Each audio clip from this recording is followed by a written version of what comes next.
She checked her watch at 2:37 in the afternoon on October 12, 2007. A small, ordinary motion under fluorescent light. And nothing about the next 4 hours should have mattered.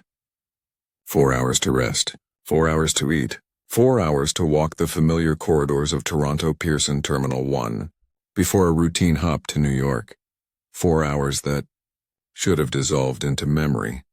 Yet those same 4 hours became a void that swallowed a life and left a decade of questions in its wake. A reliable flight attendant, a bustling international airport, cameras everywhere, except where it mattered most.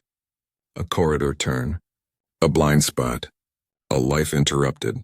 When the truth finally surfaced years later, it did not look like anyone expected, and it changed the people who searched for her. The systems meant to protect her, and the way we think about safety in spaces we trust. Two questions frame everything that follows, and how does a person as punctual as Jennifer Sullivan step into a monitored hallway and simply cease to be, and who used that thin slice of time to turn routine into tragedy?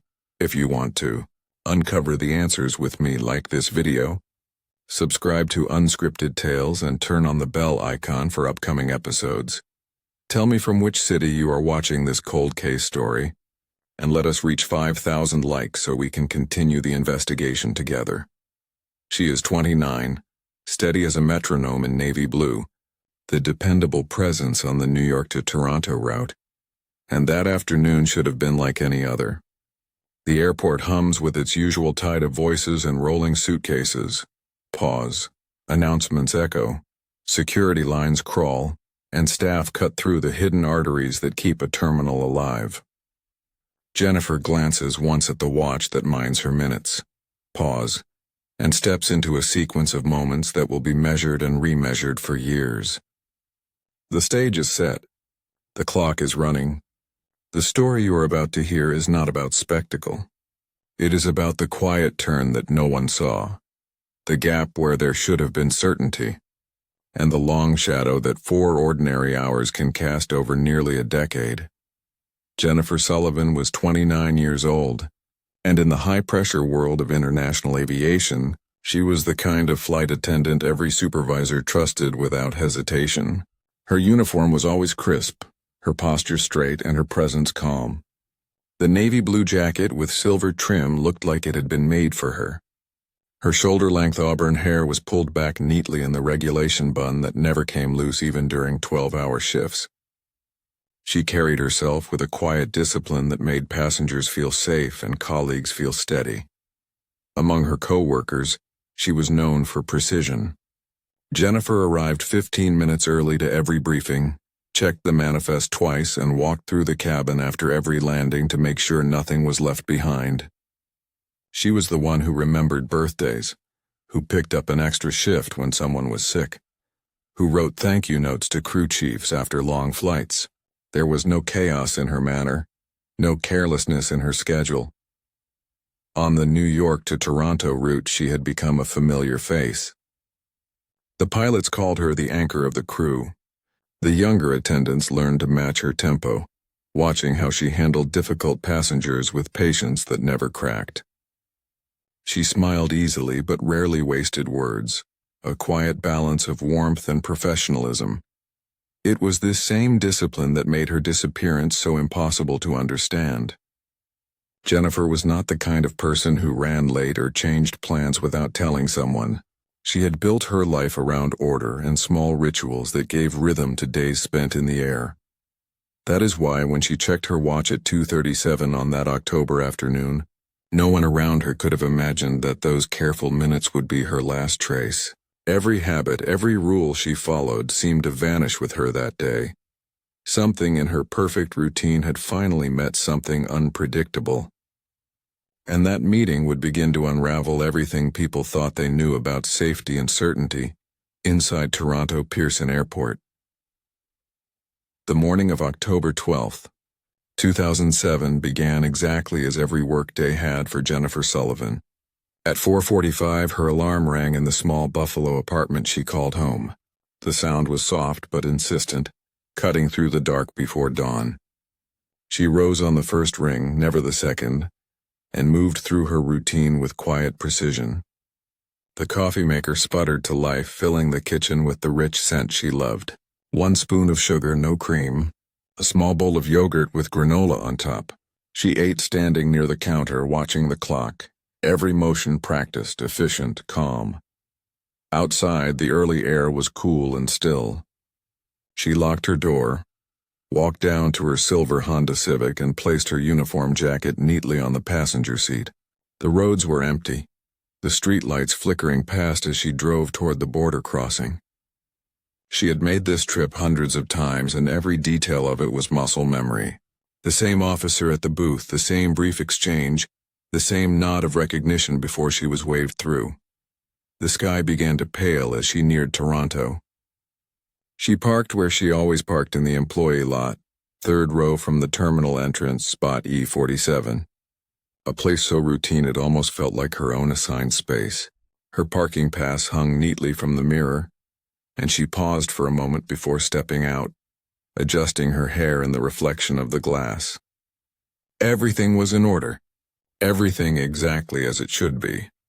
At 6:52 that morning, the security cameras caught her entering Terminal 1. She waved to a colleague near the sliding doors, the kind of small gesture that would later be replayed frame by frame as investigators searched for meaning in every motion. She stopped briefly at the Starbucks near Gate 14, her usual place for a morning coffee before a flight. Baristas there knew her by face, if not by name, the polite attendant who always tipped, who always smiled. The morning moved without a hitch. Planes lifted off in silver streaks across the sunrise. Ground crews hurried across the tarmac, and Jennifer blended into the rhythm of it all. Just another professional beginning, another shift. Nothing about her walk, her pace, or her manner gave any hint that this day would end differently from any other. But somewhere beyond those bright hallways and steady footsteps, a sequence of events was already aligning itself. Something small, something unnoticed, something that would turn her perfect order into an unsolved disappearance. By early afternoon, everything was unfolding exactly on schedule. The inbound flight from New York touched down at 1:15, the wheels kissing the runway in a smooth descent that Jennifer had seen hundreds of times before.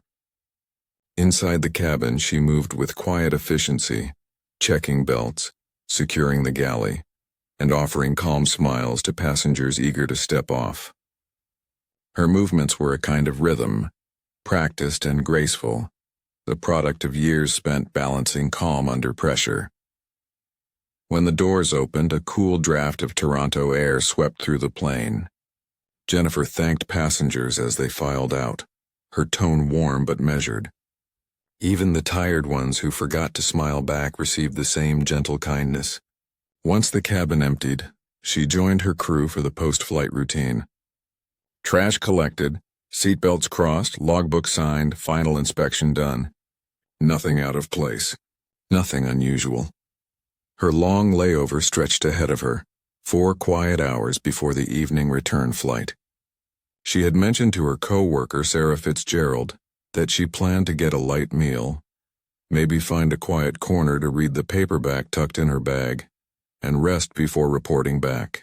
It was the kind of simple plan that made sense to anyone who worked unpredictable flight schedules.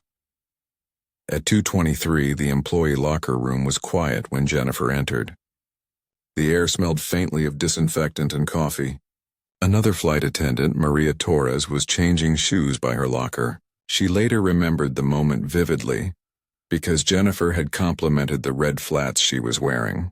They exchanged small talk, easy and ordinary, about the weather growing colder, about how early Thanksgiving felt that year. Nothing in Jennifer's voice hinted at worry or distraction. Maria left first, waving as she stepped out. The soft click of the locker room door echoed faintly as it closed behind her.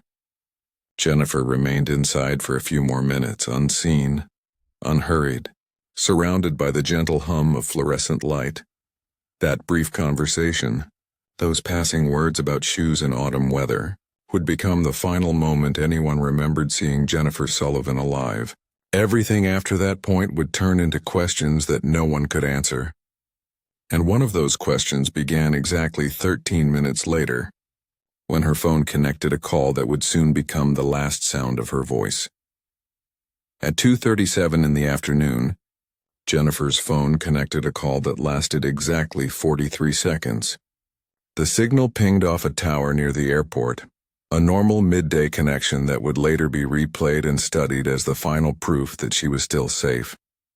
On the other end was her boyfriend, Michael Gordon, a high school teacher in Chicago.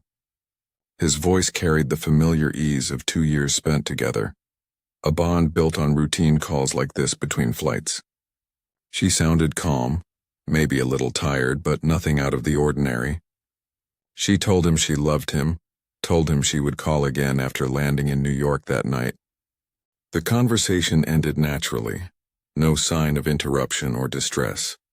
The phone went still, her last message unremarkable except for what would follow. At 2:52, security footage captured Jennifer walking through the corridor that led from the employee area toward the staff parking structure. She was alone, her steps steady, her posture relaxed. She carried nothing with her. Her purse, her overnight bag, even her uniform jacket were all left behind in her locker.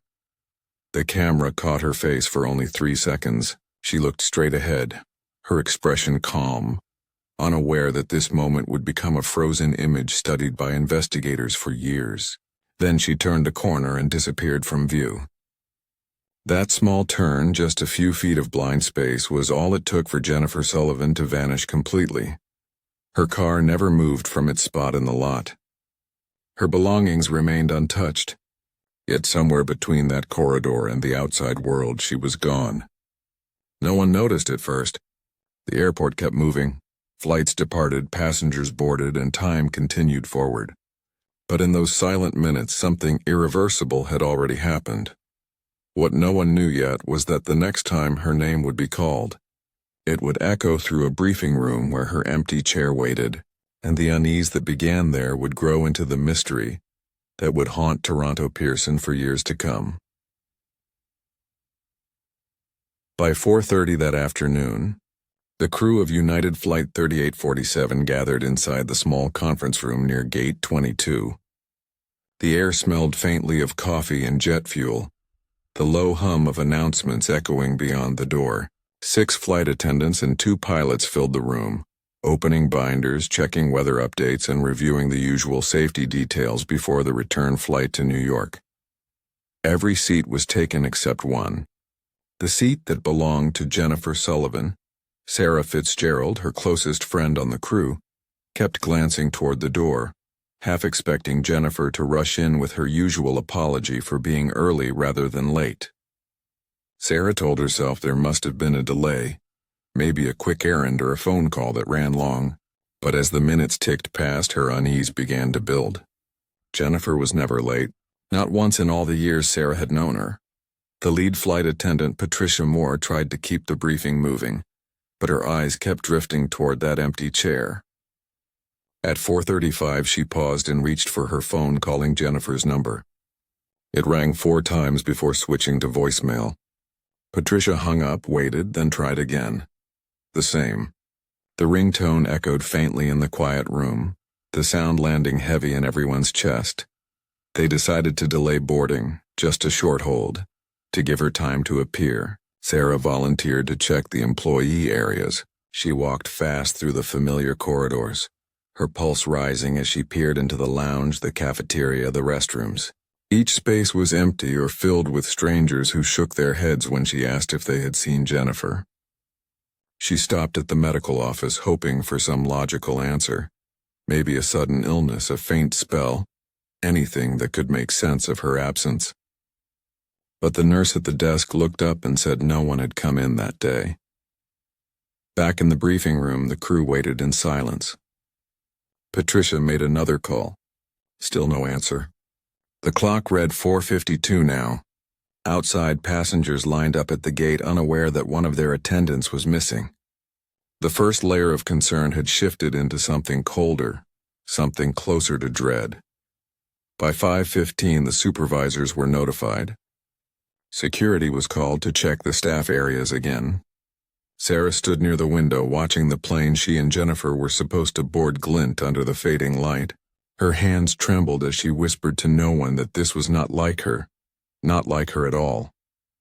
The scheduled boarding time came and went. When United 3847 finally departed at 6:15 with a replacement attendant, pulled from another route, Jennifer's absence had already begun to spread through the terminal like a shadow. And soon, when they opened her locker to see what she had left behind, that shadow would deepen into something far more chilling. When airport security finally opened Jennifer Sullivan's locker, every sound in the small staff corridor seemed to fall away. The metal door creaked on its hinges, revealing a space that looked untouched, frozen in perfect order. Inside sat her purse, neat and zipped, $63 in cash folded in her wallet beside her driver's license and credit cards. Her overnight bag was packed with a change of clothes and travel-sized toiletries, resting exactly where she had placed it hours earlier. Her phone charger lay coiled beside a half-eaten granola bar, the bookmark in her paperback novel still wedged halfway through the story she had been reading. A small photograph of Michael Gordon was tucked in the side pocket, his arm around her shoulder at some summer barbecue, both smiling into the sun. Even her uniform jacket hung carefully on its hook. Nothing was missing. Nothing suggested she had planned to leave for good. For Patricia Moore and Sarah Fitzgerald standing there in silence, the scene felt wrong in a way that was hard to describe. Jennifer was supposed to be boarding a plane, not leaving her life arranged like this behind a closed metal door. There was no sign of struggle, no hint of confusion, just the quiet perfection of someone who intended to return. At 6:15, United Flight 3847 departed for New York, 45 minutes behind schedule, carrying a substitute attendant in Jennifer's place. The passengers boarded unaware that one of their crew was missing, that somewhere within the maze of Pearson International Airport, a mystery was already unfolding. By the time the plane lifted into the dusk, security had been alerted. The terminal supervisor filed the first missing employee report. Calls went out to every department that might have seen her, and somewhere in Buffalo the phone of Dorothy Sullivan began to ring. When Dorothy answered, her voice was calm at first, certain there had been some mistake. Her daughter did not vanish. Her daughter did not forget to call. But as the word sank in, her tone changed. The air on the other end of the line grew heavy with disbelief, then fear, and finally silence. That call marked the beginning of a search that would soon cross borders and years. A search that would expose the limits of the systems meant to keep people safe. And just beyond the walls of that terminal, a single broken camera waited, holding the gap where truth would slip out of sight. By that evening, the hum of normal airport life had been replaced with a quiet urgency that spread through the corridors like a ripple. Toronto police were called first, and within an hour, the case had crossed the border into the jurisdiction of the FBI's Buffalo field office. The reason was simple. Jennifer Sullivan was an American citizen, and she had vanished from Canadian soil. What began as an internal security concern had just become an international investigation. By 7:43 that night, the terminal's security office had transformed into a command center. Maps of the airport covered the walls. Screens flickered with camera feeds, and investigators moved through the narrow space with coffee cups and notepads in hand. They began the long process of tracing Jennifer's last known movements frame by frame, starting from her morning arrival at 6:52 and moving forward in time. There she was, walking through the terminal, smiling to a coworker, stopping at the Starbucks near Gate 14. Then the footage jumped ahead to the corridor that led toward the employee area. At 2:52 she appeared again, walking calmly, her steps steady. Investigators leaned closer, tracking her image as she moved down the hallway, the clock in the corner of the screen ticking toward the moment she vanished, and then she turned that corner. The screen beyond that point went black. No coverage, no angle, no record of where she went. The camera that should have been watching that section of hallway had been malfunctioning for 3 days. The maintenance log showed it had been reported broken on October 9th. A simple wiring issue scheduled for repair on October 15th. Routine paperwork, nothing unusual, just bad timing. But now that small gap in coverage had become the center of everything. Detective Martin Fisher of the Toronto Police stood in the glow of the monitors, his jaw tight as he watched the footage replay again and again. He knew what that blind spot meant. In every investigation, there was always one moment where luck turned its back.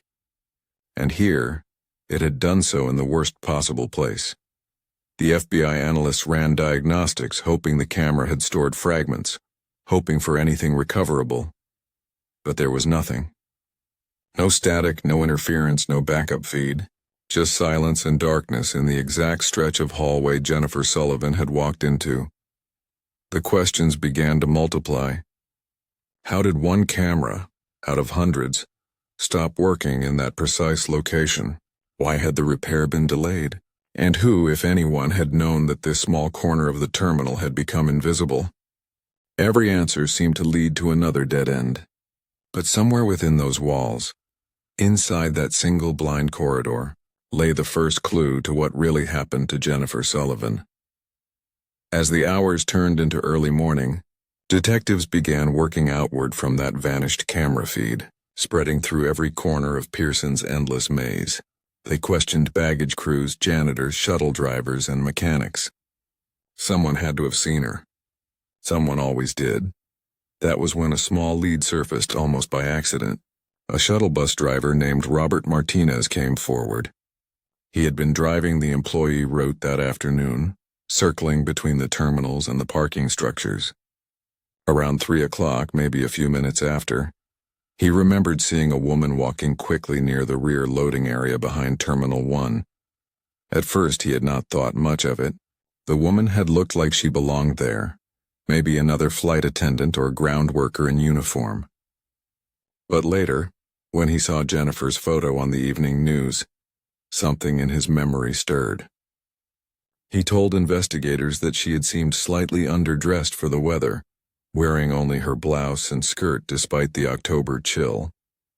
She had been walking with purpose, not running, but moving as if late for something, heading away from the terminal toward the maintenance and cargo buildings. That part of the airport was a world of its own, a place where noise replaced conversation, where heavy vehicles rumbled past under gray light, and where surveillance coverage thinned out dramatically. Fewer cameras, fewer eyes, more shadows. It was a section most employees never had reason to enter unless their job took them there. Investigators went there immediately. The concrete bays echoed with the sound of forklifts, trucks reversing, and cargo doors slamming shut. The air smelled of fuel and metal. It was the kind of environment where a person could disappear from view in seconds. The team searched every corner, every utility corridor, every maintenance bay that might match the area Robert described. Nothing obvious stood out. No trace of Jennifer, no discarded uniform item, not even a footprint. Still, his testimony opened a new direction. It suggested that Jennifer might have been seen alive well after the last camera caught her, walking toward a part of the airport that lived in the blind spots between security zones. And somewhere in those same blind spots, an unmarked white van had been seen idling near a service entrance at almost that exact time, waiting for someone who never should have been there. As detectives followed the faint trail of Jennifer's last possible sighting near the loading area, another detail began to surface from the noise of witness reports. 3 separate cargo handlers came forward, each describing something that had caught their attention that same afternoon.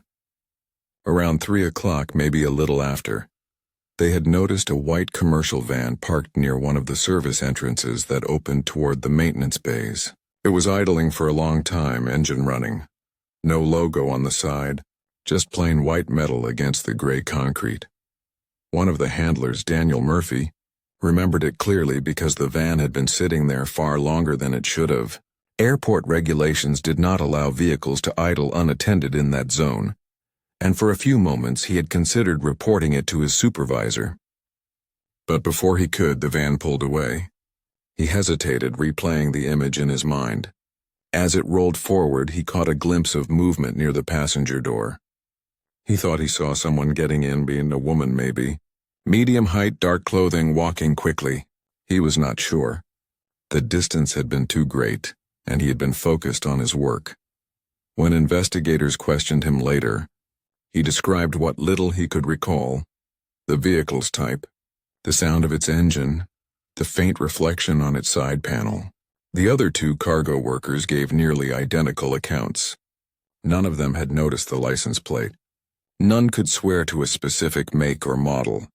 But all agreed on one thing. The van had been there, waiting, longer than any vehicle should have. Detective Martin Fisher ordered a full review of every white van that entered or exited the airport perimeter on October 12th. What came back was staggering. 47 separate vehicles matched that description, some commercial, some personal, each with varying clarity in the footage. Some plates were legible, others lost in glare or distance. Each one would have to be identified, traced, and cleared one by one. Weeks of work stretched ahead. Even as the list grew longer, the hope that any of those vans could be linked directly to Jennifer's disappearance grew thinner. But one small truth had already taken hold in Fisher's mind. Whoever had been behind that wheel had known the airport well enough to wait, in a zone that cameras barely touched, and leave without drawing alarm, and that raised a darker question. Was Jennifer Sullivan taken by a stranger who saw a moment of opportunity, or by someone who already knew every blind spot in that airport and had been waiting for her to appear? Within days, the investigation began to twist in every direction at once. The evidence was thin, the timeline fragile, and every person involved seemed to have a different version of what might have happened. Some detectives leaned toward the simplest explanation: a stranger abduction. Airports saw thousands of transient workers, delivery drivers, and contractors move through daily, and one wrong encounter could be enough. Others believed it had to be someone inside, someone with knowledge of the layout, someone who knew the exact stretch of corridor that the cameras did not reach. There were theories that Jennifer might have left on her own, though anyone who knew her dismissed it instantly. She had a stable job, a close relationship, a mother she called every Sunday without fail. There was no hint of financial trouble, no private crisis, no reason to vanish. Yet the possibility lingered on paper, because every unexplained disappearance demands every possible angle. Then came the darker, quieter theories. Maybe she had suffered an accident, slipped, fallen, trapped somewhere no one thought to look. Airports were sprawling mechanical worlds full of maintenance tunnels and sealed compartments. It was not impossible, the investigator said, but it was improbable. The FBI profilers built out timelines, charts of behavior, lists of every person Jennifer had spoken to that day. They interviewed her colleagues, her friends, her neighbors in Buffalo. They called her bank, checked her phone records, her social media. Everything was clean. Jennifer Sullivan's life had no hidden shadows. It was so ordinary that it became haunting. By the third day, Michael Gordon arrived in Toronto. He had barely slept, the flight from Chicago feeling longer than it should have. When he walked into the police station, the exhaustion on his face told its own story. He refused to believe Jennifer had gone willingly. He sat through hours of briefings, looked through stacks of photographs, retraced her route through the terminal with detectives, trying to imagine what she might have been thinking in those final moments. Each night he returned to his hotel and called her phone again, just to hear the ring before the voicemail.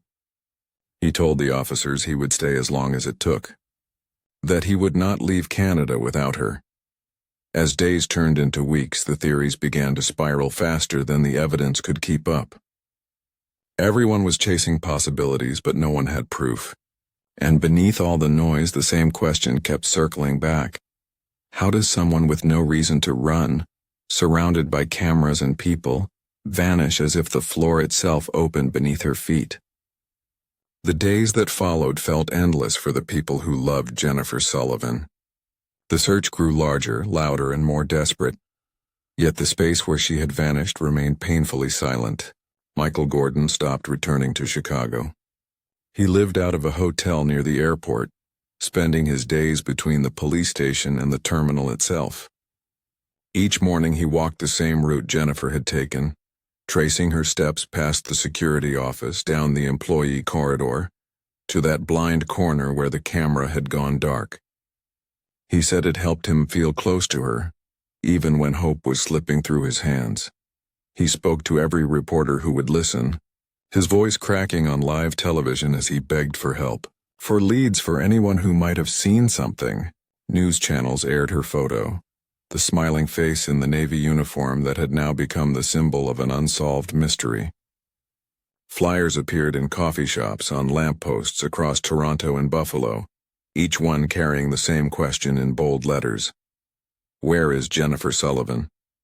Her mother, Dorothy, could not sit still.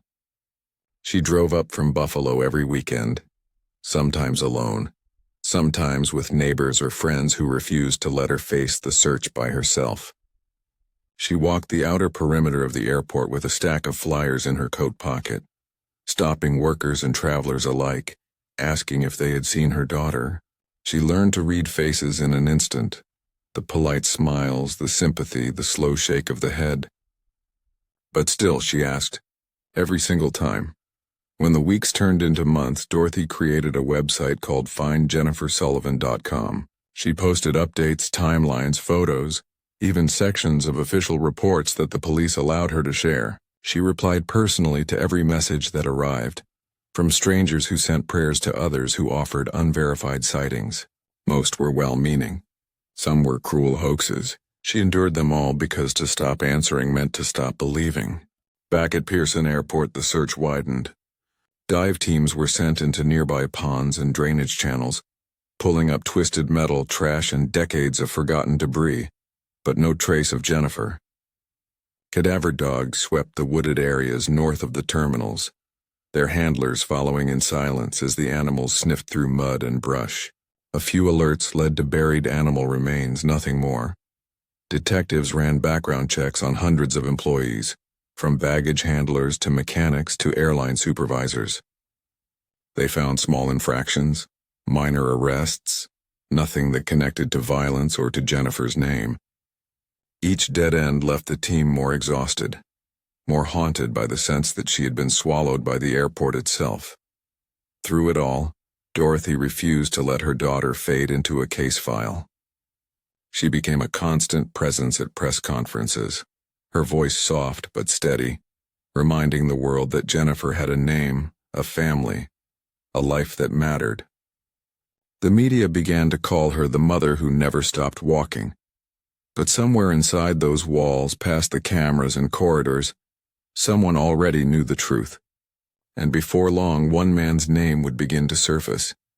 A name that had already crossed paths with Jennifer's world more than once. As the investigation deepened, detectives began to turn their attention toward the people who had access to the restricted areas of the airport. The maintenance staff, the engineers and the ground supervisors who could move unnoticed through secure corridors. Among them was one name that drew quiet attention almost immediately: Gregory Walsh. He had worked at Toronto Pearson International Airport for more than 2 decades. A maintenance supervisor with full clearance to enter almost every technical zone, including the employee corridors, and the maintenance wing where Jennifer was last seen. His file showed experience, long tenure, and a record that looked clean at first glance. But as detectives combed through older internal documents, 2 human resources complaints appeared.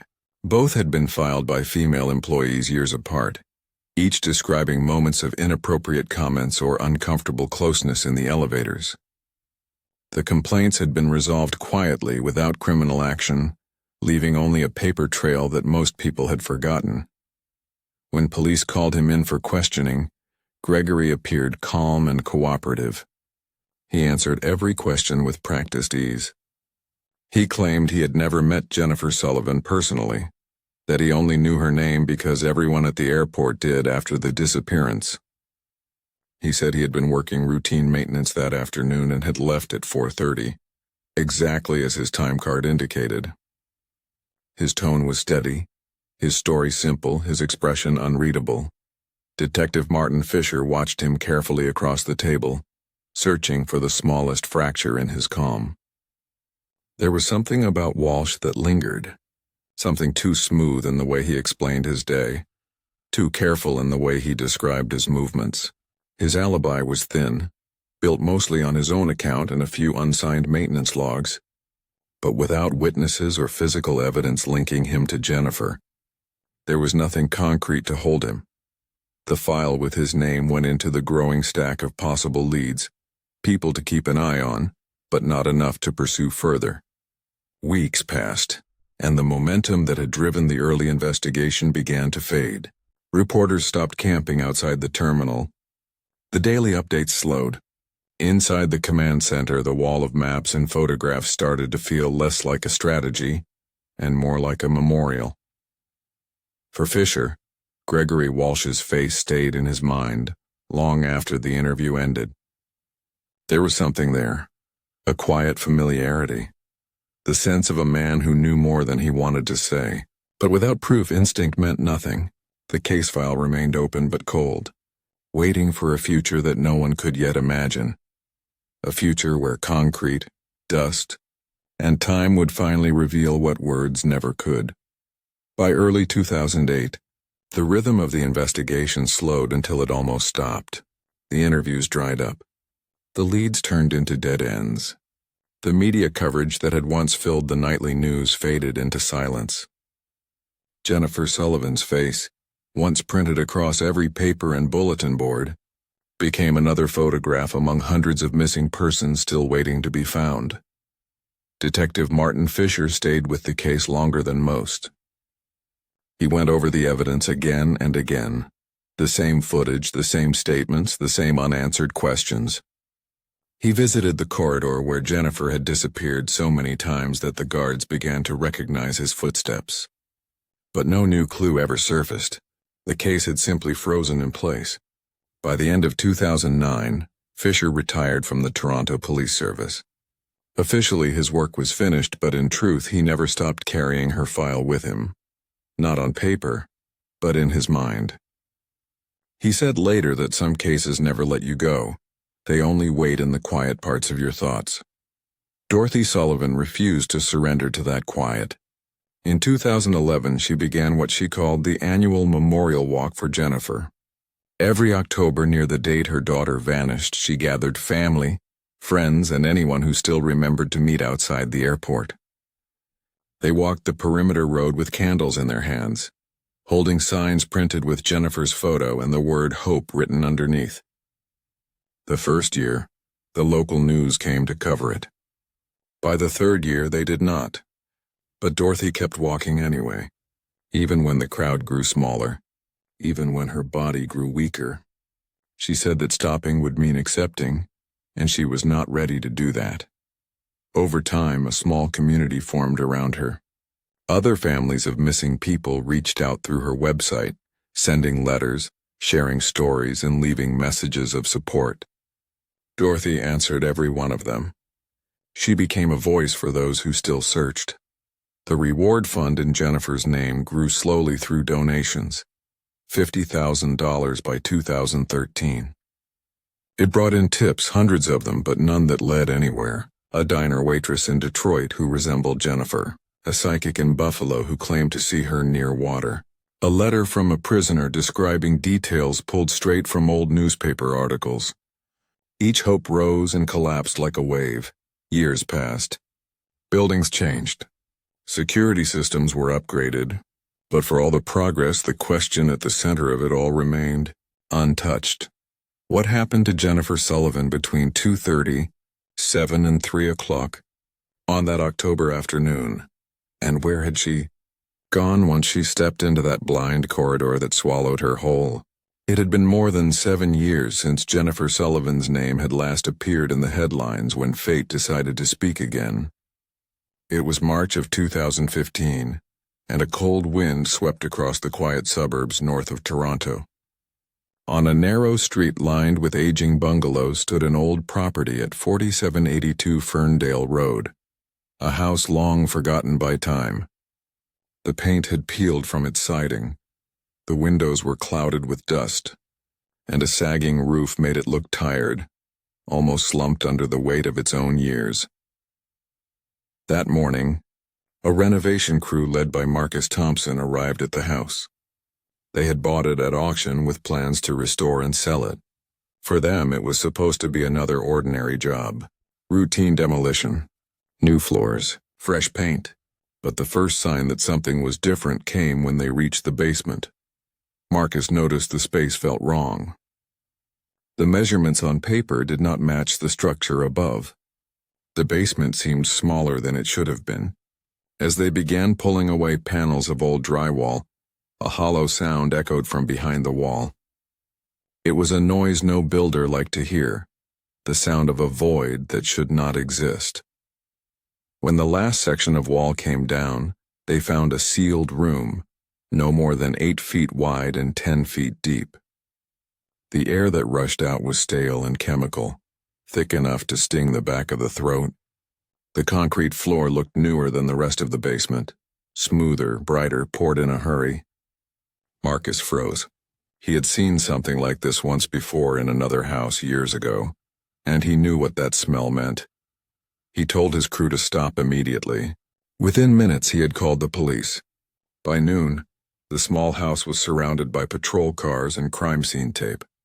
Neighbors stood outside in the cold, whispering to one another as white-suited forensic teams began their work. The concrete slab was broken apart slowly, piece by piece. It took 2 full days, the sound of jackhammers echoing across the neighborhood. Beneath the final layer of cement, the diggers uncovered something that brought every conversation to a stop. There, curled into a shallow grave, lay the skeletal remains of a human body, still partly clothed in what looked like fragments of a navy blue uniform. Around the bones, bits of fabric clung to the dirt, and a small silver cross necklace rested just below the jaw, untouched by time. It shimmered faintly under the harsh light of the forensic lamps. The scene fell silent for a long moment. Everyone in that basement seemed to know, even before the lab confirmed it. The woman who had vanished from Toronto Pearson Airport 8 years earlier had finally been found. And with her discovery, all those quiet years of not knowing were about to ignite into something far darker, a new investigation that would reach back into the corridors of the airport and unearth a name that detectives had once written off as just another dead end. When the forensic team transported the remains from the basement on Ferndale Road, no one dared to say it aloud, but every person there already knew whose body they were handling.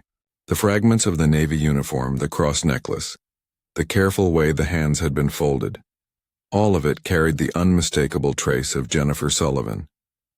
Still, the city waited for confirmation, and for a few tense days the truth hung in the air like a held breath. By the end of the week, the preliminary identification came back. Dental records matched. The woman buried beneath the concrete was indeed Jennifer Sullivan, missing since October 12, 2007. For 8 years, her name had lived on posters and websites, and now it finally belonged to a body. The investigation, long thought dead, had just been reborn. The autopsy began the following morning under the supervision of Dr. Patricia Russo, a seasoned medical examiner with a reputation for precision. The remains had been remarkably preserved beneath the sealed concrete, the airless space slowing decay. After hours of careful study, Dr. Russo found the truth written into the bones themselves. The left side of the skull had been crushed by a single devastating blow. Blunt force trauma from a heavy object, likely a metal tool. The strike had been powerful enough to kill instantly, leaving no chance for survival.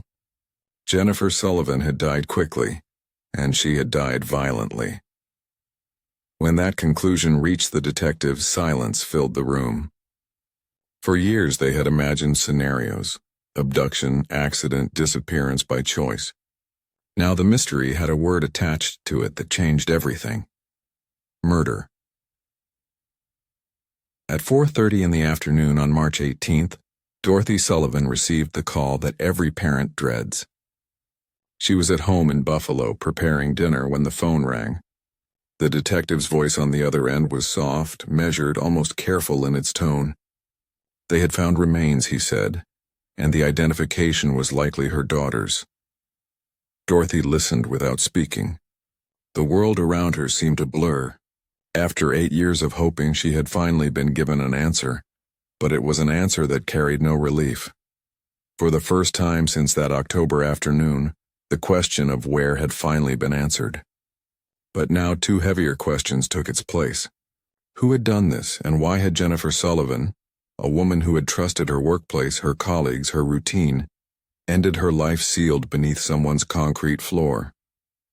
When the call about the discovery reached Detective Martin Fisher, he was 61 years old and 6 years into retirement. He had spent his time fishing on Lake Simcoe, trying to quiet the thoughts of every unsolved case he had carried through his career. But when he heard the words Jennifer Sullivan and remains found under concrete, something inside him shifted. The file he had once closed in defeat had come back to life, and he knew he could not stay away. He agreed to return as a consultant, standing once again under the cold fluorescent lights of the Toronto Police Headquarters. The same maps he had once stared at were now digital, the same questions still hanging in the air. Only this time there was a body, and with it, a trail that could finally be followed. Investigators began tracing the history of the house on Ferndale Road, looking for a connection between Jennifer and the property. What they found seemed ordinary at first. The house had belonged to an elderly woman named Ruth Henderson, who had lived there alone for decades until her death in 2012. She had no known ties to Jennifer Sullivan, no relatives in common, no history with the airline. But buried in a folder of old estate paperwork was a single receipt that changed everything. The document was dated October 15, 2007, just 3 days after Jennifer disappeared. It was a handwritten payment record for $800 made out to a local contractor. The job description was simple: basement concrete work. The name on that receipt was Thomas Walsh. When Fisher read it, the room seemed to go still. He remembered that surname, Walsh. A man by that name had once sat across from him in a gray interview room back in 2007, denying any knowledge of Jennifer Sullivan. Gregory Walsh, maintenance supervisor at Pearson International Airport, the man with full access to restricted areas, the man whose alibi had never quite added up. Fisher looked down at the receipt again. Thomas Walsh and contractor. Gregory Walsh, airport maintenance, brothers. The link was sudden, sharp, and undeniable. He leaned back in his chair and said quietly to the younger detective beside him that there were no coincidences in cases like this. There were only patterns waiting to be seen. The silence that followed carried a weight that everyone in the room could feel. Because if the brothers were connected to that house, if one had poured the concrete and the other had known about that broken camera, then the story of Jennifer Sullivan's disappearance was about to unravel in a way that none of them were ready for. Detectives Martin Fisher and Lisa Hamilton drove through the quiet streets of Mississauga on a gray March morning, the kind of sky that looked like it was holding its breath. Their destination was a modest townhouse tucked between rows of nearly identical homes. Neat lawn, white shutters, a small garden trimmed with care. Nothing about it looked unusual. Yet behind that front door lived the man whose name had haunted the Jennifer Sullivan case for nearly 8 years. Gregory Walsh. When he opened the door, he looked almost exactly as Fisher remembered, only older. His hair had turned fully gray, his shoulders softer with age, but the same calm composure rested on his face. He greeted them politely, even smiled, and invited them inside without hesitation. The living room smelled faintly of furniture polish. Family photographs lined the wall, Gregory with his wife Karen, their grown daughter, and 2 small grandchildren. It was a picture of quiet, ordinary life. He asked if they would like coffee. They declined. Fisher noticed the tremor in the man's hands as he set the cup back on the table. It was small, almost invisible, but it was there. Lisa began asking simple questions, the kind that seemed harmless on the surface. Did he remember being interviewed in 2007? Did he recall anything about that period of time? Gregory nodded, his voice measured, saying he had often thought of the young woman who vanished. Such a tragedy, he said softly. He wished there had been something he could have done. Fisher watched his eyes carefully. Every answer was precise, practiced, and safe, but each one carried a pause too long, a small stiffness in his shoulders, a flicker of something behind the calm exterior. When Lisa mentioned the house on Ferndale Road, the air in the room changed. His face did not move, but his fingers tightened together on his lap. He said he did not know the property. When she showed him the receipt, Thomas Walsh, dated October 15, 2007, he blinked once, twice, and replied that his brother had done construction work for years. It could have been any house, any basement. His voice was steady, but the silence that followed was heavier than words. Fisher had seen this before. A man who had built walls around his guilt, careful walls, but walls that were beginning to crack. They left soon after, thanking him for his time. As the door closed behind them, Fisher turned to Lisa and said quietly that Gregory Walsh had just realized his past had finally found him. Within 24 hours, warrants were signed. Investigators pulled his old work logs, phone records, and maintenance schedules from 2007. They requested surveillance data that still existed from that period, cross-referencing vehicle entries, staff cards, and maintenance shifts.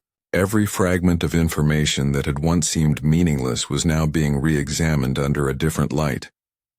Meanwhile, another team paid a visit to Thomas Walsh, the contractor whose name was written on that critical receipt. He lived in a small brick house on the edge of Etobicoke, where he ran his repair business out of a cluttered garage. When detectives arrived, he appeared nervous before they even spoke. His eyes darted to the tools hanging on the wall, to the floor, anywhere but their faces. They asked about the house on Ferndale Road. He hesitated, then said he could not recall that specific job. But Fisher and Hamilton both knew the look of a man who was remembering far too much.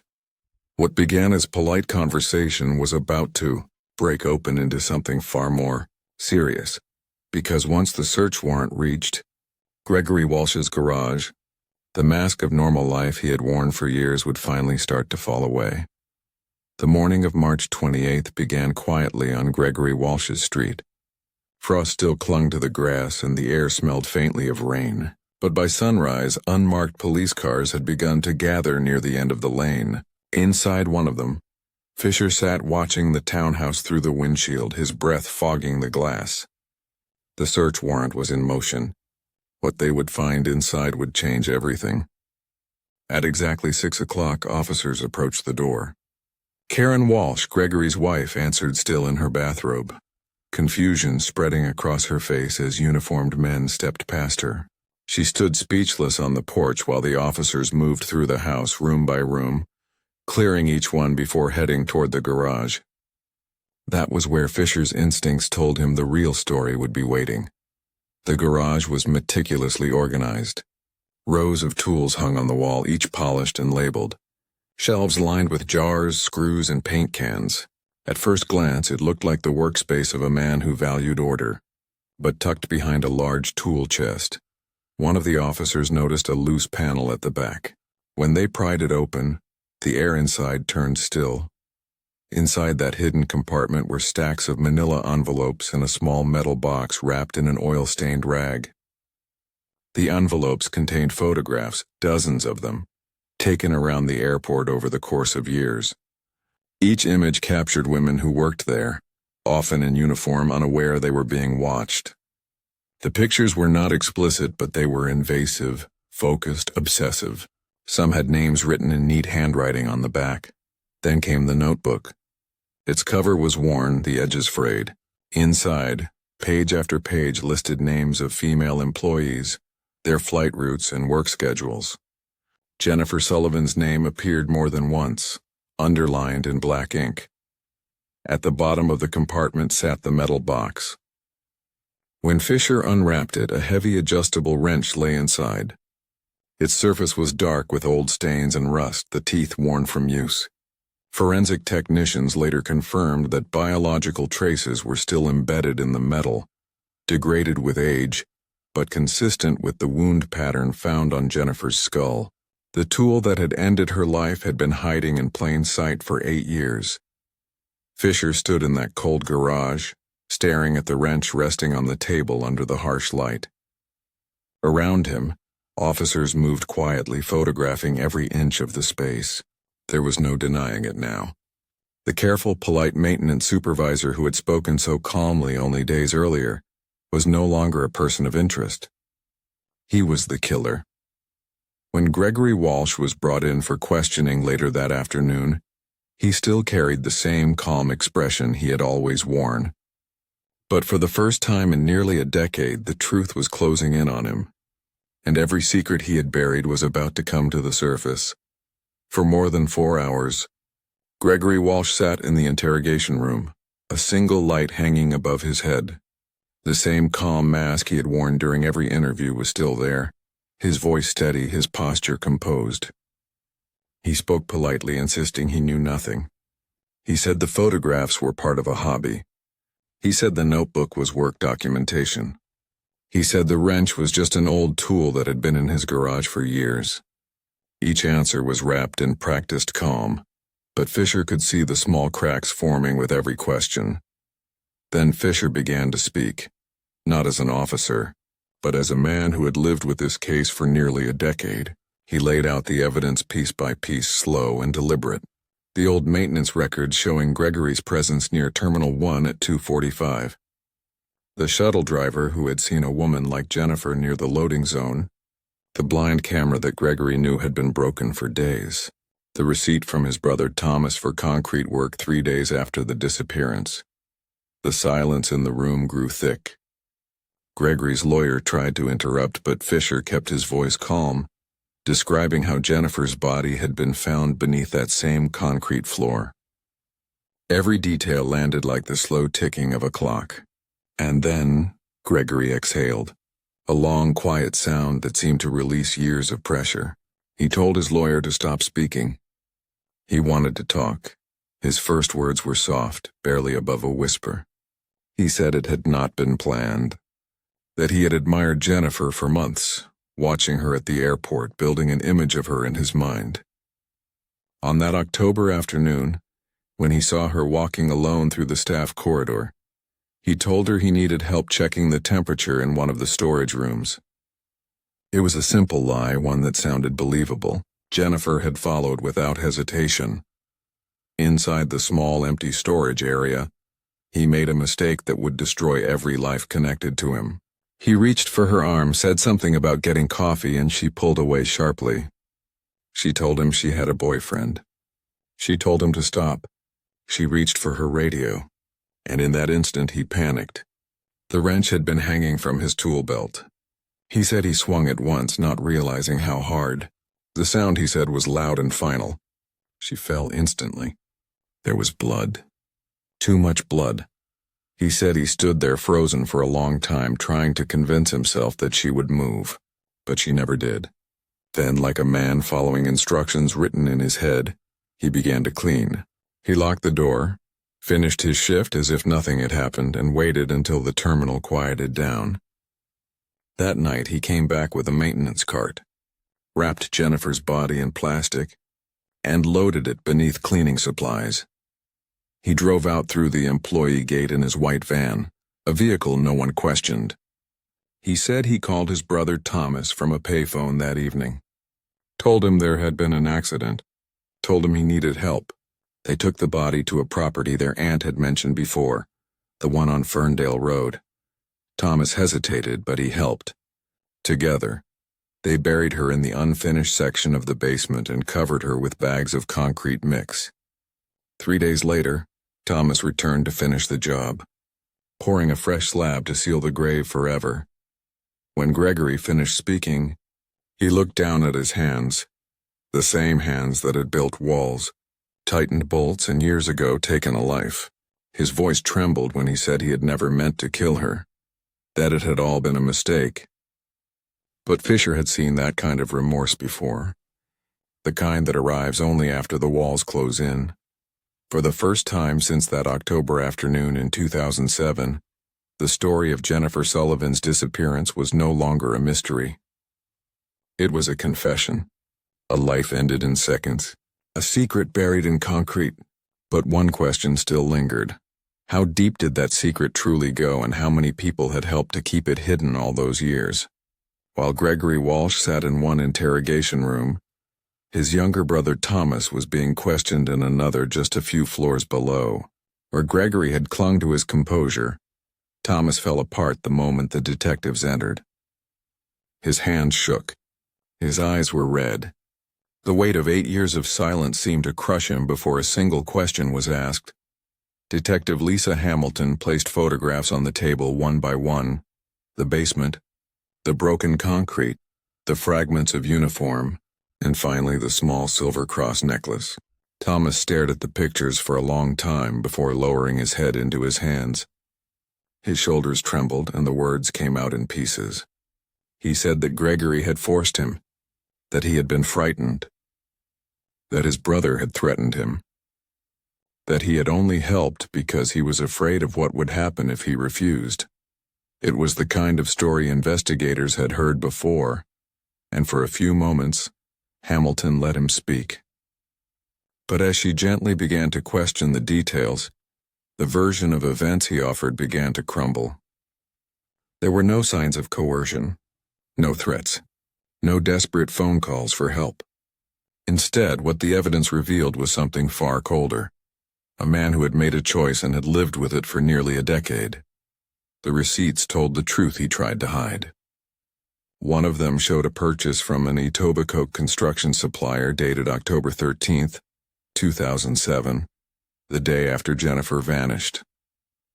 It listed bags of commercial concrete mix identical to the one used to seal the basement on Ferndale Road.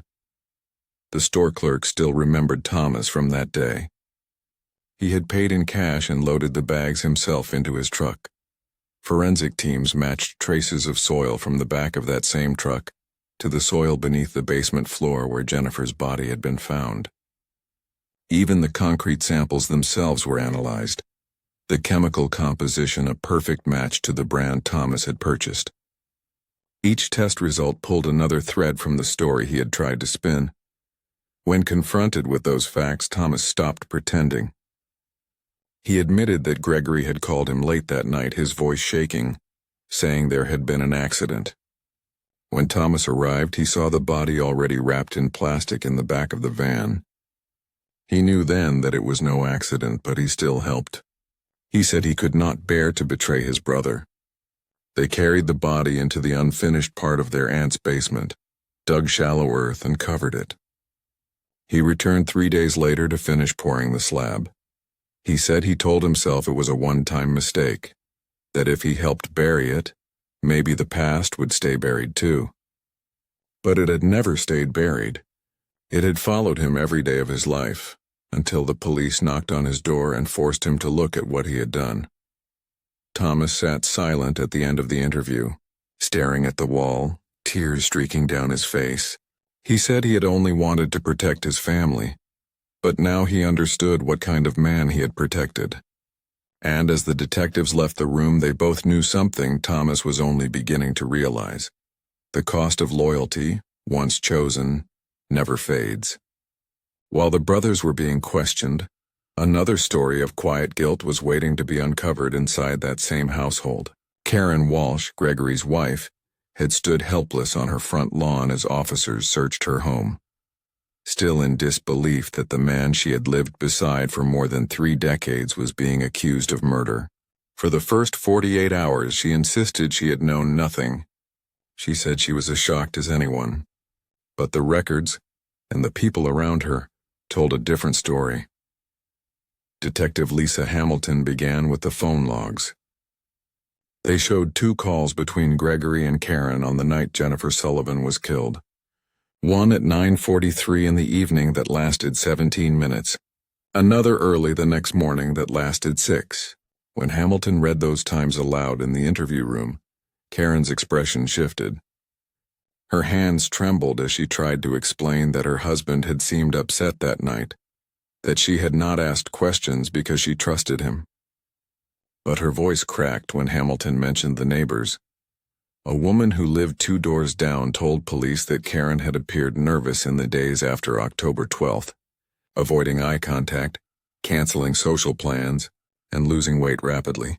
Another neighbor remembered hearing raised voices through the townhouse walls late one night. A man's low tone, a woman's sobbing. When asked about it, Karen stared down at her lap for a long time before whispering that Gregory had confessed to her days after it happened. He had come to their bedroom late one night and told her everything. He said it had been an accident. He begged her not to go to the police. She said she had sat there in silence, frozen by fear and disbelief. He promised that if she stayed quiet, their life would continue as it always had. He said if she told anyone, everything they had built, their home, their family, their daughter, would be destroyed. And Karen had made a choice that night. She weighed her husband's freedom against a stranger's justice, and she chose her husband. For 8 long years she had lived with that secret. She watched television segments of Dorothy Sullivan pleading for answers. She saw Jennifer's face appear on the news, on websites, on posters. She knew the truth every time the story aired, but she never spoke. She told herself that it was too late, that it would not change anything. She said she wanted to believe that keeping silent was an act of protection. But as Hamilton pressed gently, Karen began to understand what her silence had really been: complicity. When she finally confessed, tears ran down her face. She said she had been frightened, that she had loved her husband, that she had not known how to live with the truth. But love, the detectives knew, was never an excuse for erasing another person's life. Her lawyer would later call it obstruction of justice. But that phrase could never capture the real weight of what she had done. For 8 years she had lived side by side with a murderer, helping to hold up the fragile illusion of a normal life. And while she had told herself she was keeping her family together, the truth was that her silence had helped destroy another one forever. By the time the trials began in January of 2016, the story of Jennifer Sullivan had once again filled the headlines. The courtroom in downtown Toronto was packed each morning. Reporters in the back rows, families of the victims near the front, and a sea of silent faces who had come to witness the end of a mystery that had haunted the city for nearly a decade. Gregory Walsh entered the courtroom in a dark suit that hung loosely on his frame. He looked smaller now, older, the sharpness gone from his expression. But when he sat at the defense table, the weight of what he had done seemed to fill the room. His lawyer tried to paint a picture of panic rather than cruelty. A man who had made a terrible mistake rather than a monster who had planned it. But the evidence was unshakable. The wrench, the photographs, the notebook, the confession, every piece of it told the same story. The prosecution did not speak in anger. Instead, they built their case around the life Gregory had taken, the woman she had been, the love she had shared, and the future she had lost. Colleagues described Jennifer as dependable and kind. Friends spoke of her laughter and her plans for the years ahead. Dorothy Sullivan took the stand, her voice soft but steady, as she told the court about the long years of waiting, of walking airport corridors looking for a daughter who was already gone. Michael Gordon, Jennifer's boyfriend, gave his testimony next. He spoke of the phone call that ended at 2:37 that afternoon, the one where she had told him she loved him. His voice broke as he said that was the last sound he ever heard from her. The courtroom was silent except for the faint hum of the air vents. When the verdict came, there was no surprise. Only the quiet sound of justice finally being spoken aloud.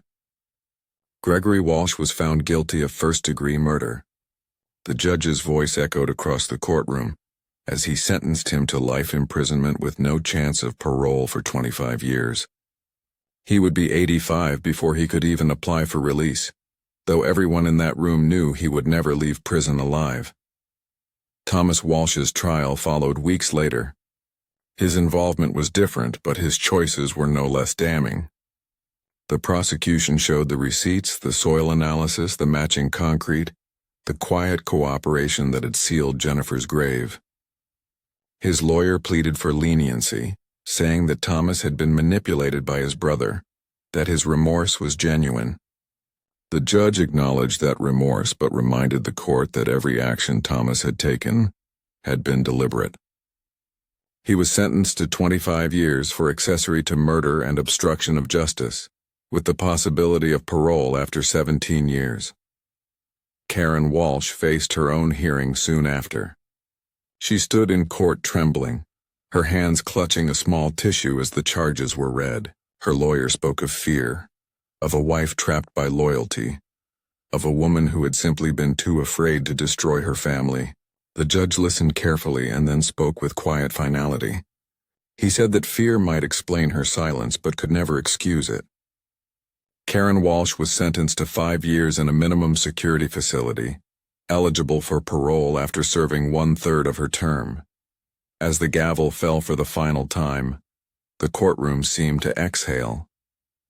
The story that had begun with a missing woman in an airport corridor had finally reached its end in a hall of justice. But even as Gregory, Thomas, and Karen Walsh were led away, everyone knew that no sentence, no punishment could ever return what had been lost. Outside the courthouse, the winter sky hung low and gray. Reporters gathered, cameras flashing, as Dorothy Sullivan stepped forward. Her face was lined with grief but steady with resolve. She said she was grateful for justice, but justice was not the same as peace. She said peace was something she might never find. And as she turned to leave, one quiet truth lingered in the air, the kind of truth that does not fade with time, that even when the verdict is spoken, some parts of a story never really end. When the verdicts were handed down, their echo reached far beyond the walls of the courtroom. It rippled outward through Toronto Pearson International Airport, through the airline industry, and through every corridor where employees once felt completely safe. The idea that a trusted maintenance supervisor, a man who had walked those same hallways for decades, could commit a crime so monstrous shook the foundation of airport security to its core. In the weeks that followed, meetings were held behind closed doors. Airline executives, airport security heads, and union representatives gathered in conference rooms with grim faces, determined to make sure that what had happened to Jennifer Sullivan could never happen again.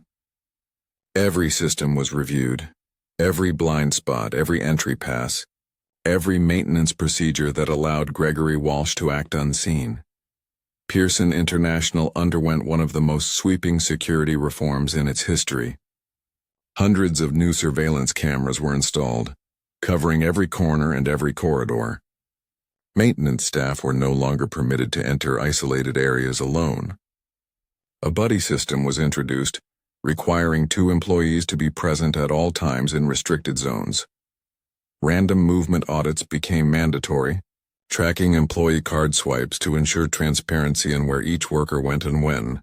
The old complacency, the quiet trust that longtime employees were beyond suspicion, vanished overnight.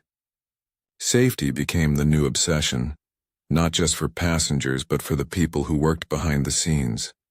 United Airlines also took its own stand. Within months, it launched a new internal safety program named the Jennifer Protocol, a training initiative designed to teach employees how to recognize inappropriate behavior, how to report it without fear, and how to trust their instincts when something felt wrong. It was a direct legacy of the woman who had once been described as the most reliable flight attendant on her route, a woman who had simply gone to work and never come. Home posters began appearing in break rooms across North American airports carrying a single message beneath Jennifer's photograph: "Speak up, be aware, stay safe." The reforms brought change, yes, but they also carried a quiet sadness, a reminder that it had taken one unimaginable tragedy to make the system finally listen. And as the years passed, one question continued to whisper through the halls of Pearson: A question that had nothing to do with cameras or policy, but with the people left behind. And how does a mother, after years of searching, find the strength to finally say goodbye? The air was cold that February morning in Buffalo. A thin layer of snow covered the ground, softening every sound around the small cemetery. After 8 long years, Jennifer Sullivan was finally coming home. Her casket rested near the center path, a simple arrangement of white lilies placed across the top, their petals trembling in the wind. Family, friends, and former colleagues gathered close together, their faces drawn with quiet sorrow and relief that the search had finally ended, even if peace still felt far away. Dorothy Sullivan stood closest to the grave, a heavy coat wrapped around her, her gloved hands gripping the small silver cross that had once belonged to her daughter. For years she had dreamed of answers. Now that she had them, all that remained was the ache of what could never be repaired. She looked smaller than she once had, but her posture remained strong. This was the moment she had fought for through every sleepless night, every unanswered call, every year of waiting. Michael Gordon stood beside her, holding a folded piece of paper. When he began to speak, his voice trembled, but he kept going, steadying himself with each word. He talked about the life he and Jennifer had planned, the home they wanted to buy, the places they wanted to see, the quiet promise of a future stolen in an instant. His eulogy was not grand or poetic. It was human, raw, and heartbreakingly honest. He said that Jennifer had been light in every room, calm in every storm, and that even though she was gone, her kindness would remain with everyone who had known her. A few of Jennifer's former flight attendants came to pay their respects, still wearing their navy scarves and crisp coats. They laid small paper cranes beside the casket, a symbol of flight, of freedom, of journeys unfinished. None of them spoke. They simply stood there in silence, watching as snow began to fall again, slow and delicate, covering the footprints around the grave. At the edge of the crowd, Martin Fisher stood quietly. His hat was in his hands, his eyes fixed on the casket as it was lowered into the earth. He had spent his career chasing answers, and this case, the one that had followed him into retirement, had finally given him one. But as he watched the grieving mother, the heartbroken lover, and the faces of those who had carried hope for 8 long years, he understood something that only time could teach. Some cases do not end. They simply stop. The truth had been found. The killer was behind bars. Justice had been served. Yet the silence that followed carried its own weight, the reminder that closure is not the same as healing. And as the wind swept through the cemetery and the snow settled over Jennifer Sullivan's grave, Fisher turned away, knowing that her story, though finished in the files of the Toronto police, would never really be over. Not in the hearts of those who had loved her, and not in the quiet halls of an airport that would forever remember the name Jennifer Sullivan. The snow had long melted from Jennifer Sullivan's grave by the time spring arrived in Buffalo. The world moved on, as it always does, but for those who had lived inside her story, time never truly reset. The truth had been uncovered, the guilty had been punished. Yet something about the case still lingered in the air, something cold, something unfinished. When I think back to the beginning of this story, I see that single moment frozen in time. Jennifer checking her watch at 2:37 on that October afternoon. 4 ordinary hours stretching ahead of her. Hours that should have passed without meaning. Yet those same hours became the boundary between life and legend, between certainty and silence. For nearly a decade, her disappearance haunted an entire city. It haunted an airport that prided itself on control. It haunted a mother who refused to stop searching. And it haunted a detective who could not let go, even after his badge was gone. The truth, when it finally surfaced, was not grand or mysterious. It was something simpler and infinitely sadder. It was about a man who let his obsession outweigh his humanity, about another who chose blood over conscience, and about a woman who could have stopped everything but instead stayed quiet. The truth did not roar, it whispered. And in that whisper lay the full weight of 8 stolen years. Jennifer Sullivan's story reminds us that evil often hides not in shadows, but in plain sight, behind familiar smiles, in trusted spaces, in people who seem ordinary. It tells us that the smallest decision, the single moment of silence or hesitation, can change a lifetime. When Dorothy Sullivan visits her daughter's grave now, she brings a small paper crane each time. She sets it beside the headstone and whispers a few words no one else can hear. Not prayers for justice anymore, but for peace. Because after everything, peace was all that was left to hope for. As for Detective Fisher, he keeps a single photograph pinned above his old desk at home. Jennifer's professional smile, her Navy uniform, her steady eyes.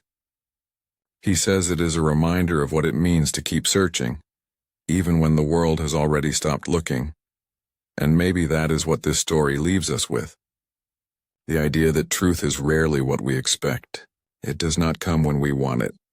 It does not arrive wrapped in comfort, but it matters, even when it hurts, because it gives the lost a name again. If you are still watching this story, it means it reached you somewhere deeper than words can explain. So I want to ask one small favor. If Jennifer Sullivan's story made you feel something, give this video a like right now and subscribe to Unscripted Tales. Turn on the bell icon so you never miss stories like this. Stories that remind us how fragile ordinary moments can be. My mother set a target of 5,000 likes for this story, so help me reach it. It is completely free and it means more than you think. And tell me, from which city are you watching this cold case story tonight? Because somewhere, even years later, the echoes of Jennifer Sullivan's name are still carried on the wind. Not forgotten, but finally found.